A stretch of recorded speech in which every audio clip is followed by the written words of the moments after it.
Hello students, welcome back to my channel. My name is Payal और आप देख रहे हैं बायोलॉजी मेड इजी। तो आज मैं आपको कराने वाली हूँ क्लास 12th का biotechnology chapter principle and process.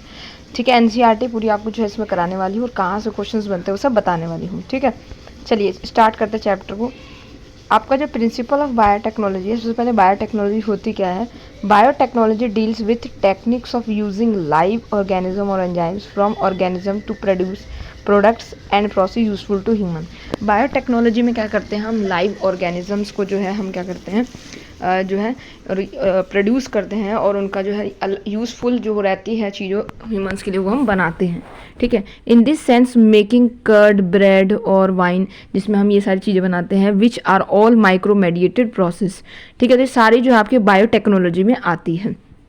ठीक है, जैसे आप एग्जांपल लोगे, in vitro fertilization leading to a test tube baby, synthesising a gene and using it, developing DNA vaccine, ये सारी जो है आपके बायोटेक्नोलॉजी में आती है, जो हम जो है नए नए जीन्स या नए नए लोग जो है एक्सपेरिमेंट्स करते हैं। ठीक है, इस पर फुल फॉर्म आता है आपका, ये देख लीजिए, EFB की फुल फॉर्म क्या होती है, यूरोपियन फेडरेशन ऑफ बायोटेक्नोलॉजी। इस पे क्वेश्चन आता है। ठीक है, इस ये होती क्या है देख लो, has a given definition of biotechnology, जिन्होंने बायोटेक्नोलॉजी क्या दी थी, डेफिनेशन दी थी। द इंटीग्रेशन, देखो इसका मतलब समझ लो, the integration of natural science and organism, cell parts and molecular analogous products, ये सब बायोटेक्नोलॉजी का एक हिस्सा माना जाता है। और प्रिंसिपल क्या रखे गए हैं, बायोटेक्नोलॉजी का पहला प्रिंसिपल जो है आपका वो है जेनेटिक इंजीनियरिंग। क्या है, जेनेटिक इंजीनियरिंग है। जेनेटिक इंजीनियरिंग में क्या होता है, techniques to alter the chemistry of genetic material. हम क्या करते हैं यहाँ पर जेनेटिक मटेरियल के बारे में हम डिटेल में देखते हैं। ठीक है, जेनेटिक मटेरियल्स को जो है हम डिटेल में देखते हैं। सेकंड आपका जो है प्रोसेस वो है आपका to produce this into host organism. हम क्या करते हैं, जेनेटिक जो भी मटेरियल होता है, डीएनए, आरएनए, उसको हम होस्ट ऑर्गेनिज्म से इंट्रोड्यूस करते हैं। ठीक है, और चेंजेस क्या आते हैं, फिनोटिपिकली क्या चेंजेस आते हैं होस्ट के अंदर, फिनोटिप मतलब फिजिकली क्या चेंजेस आते हैं वो हम देखते हैं। फिर सेकेंड जो प्रिंसिपल होता है वो है bio process engineering, maintenance of sterile microbial contamination free ambience in chemical engineering process to enable growth of only desired microbe eukaryotic cell in large quantities. फिर यहाँ पर सेकंड प्रोसेस हम क्या करते हैं कि लार्ज अमाउंट्स में जो हमें वैक्सीन्स, एंटीबायोटिक्स, ये सब चीज़ें चाहिए होती हैं, उसको हम ग्रोथ करते हैं अलग अलग मेथड से। ठीक है, अब ये सारी चीज़ें हम क्यों करते हैं, ये हम कैसे करते हैं ये देख लो। यह क्यों करते हैं तो मैंने बता दिया, लेकिन कैसे करते हैं एक बार ये भी देख लो। ठीक है, सबसे पहला आपका है, the former provides opportunities for variation and formulation of unique combination of genetic setup, some of which may be beneficial to organism as well as population. तो जो हम एक्सपेरिमेंट करते हैं या अलग अलग एक्सपेरिमेंट्स अप्लाई करते हैं, वो बेनिफिशियल भी रह सकती है पॉपुलेशन के लिए भी और ऑर्गेनिजम्स के लिए। Asexual reproduction preserve the genetic information, जो आपके एसेक्सुअल जो ऑर्गेनिजम्स होते हैं उनका जेनेटिक मटेरियल कभी भी बदलता नहीं है। ठीक है, सेक्सुअल रिप्रोडक्शन में वेरिएशंस देखने को मिलते हैं।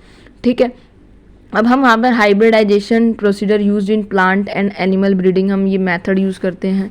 ठीक है, the technique of genetic engineering which include certain of recombinant DNA, use of gene cloning and gene transfer, ये सारे मेथड्स हम यूज़ करते हैं।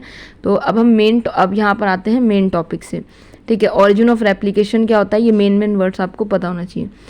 चलिए यहाँ से हम देखते हैं कि most likely this piece of DNA would not be able to multiply itself in progeny cell of organism, but when it's get integrated into the genome of recipient, it may be multiply and be inherited along with host DNA। तो जो भी DNA जो भी हम genetic material दो organisms का होगा उसमें दूसरे में होस्ट सेल में ट्रांसफ़र करेंगे तो वहाँ पे चेंजेस देखने को आपको मिलेंगे, चाहे उसके क्रोमोसोम में हो। ठीक है, इस तरह से in a chromosome there is a specific DNA sequence called origin of replication. हमारा जो क्रोमोसोम होता है उसमें एक स्पेसिफिक जगह होती है जहाँ से जो है एक सीक्वेंस स्टार्ट होता है, उसको बोलते हैं ओरिजिन ऑफ रेप्लिकेशन। ठीक है, which is responsible for replication, start वहीं से होता है रेप्लिकेशन का। ठीक है, तो ये आपको वर्ड पता होना चाहिए। फिर आता है क्लोनिंग। क्लोनिंग क्या होता है कि जब भी कोई होस्ट, ठीक है, मल्टीप्लाई करता है, thus an alien DNA is linked with the origin of replication. जैसे हम मान लो हमारा ये क्रोमोसोम है, ठीक है, ये क्रोमोसोम है, यहाँ से स्टार्टिंग होती है तो इसको ओरिजिन ऑफ रेप्लिकेशन बोलते हैं। और यहाँ पर जो कोई दूसरा अलाइन डीएनए हमने इसको अटैच किया है तो उसके बाद क्या होगा, alien piece of DNA can be replicate and multiply itself in host organism. फिर क्या करेगा, वो एलिन डीएनए अपने आप को जो है मल्टीप्लाई करेगा, तो उसी को हम कहते हैं क्लोनिंग। क्लोनिंग का मतलब होता है कॉपीज बनना बहुत सारी, ठीक है, ये लिखा हुआ है यहाँ पे कॉपीज बनना, ठीक है। इतना कंसेप्ट आई होप क्लियर हुआ होगा।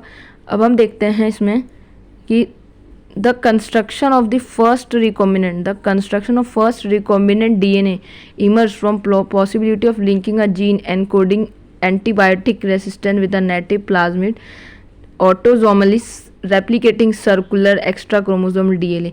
याद रखना क्वेश्चन आता है कि एक्स्ट्रा क्रोमोसोमल डीएनए किसके पास होता है, प्लाज्मिड के पास होता है, ठीक है, ऑफ सैल्मोनिना टाइफाई का। Stanley Cohen and Herbert bore ने जो है 1972 में ये जो है बताया था, ठीक है। तो इतना आपको पता होना चाहिए, तो इतना आपको समझ में आ गया। अब ये हमारा जो है पार्ट 2 है, पार्ट 1 है, पार्ट 2 में जो है हम नेक्स्ट आगे का जो टॉपिक कवर करेंगे।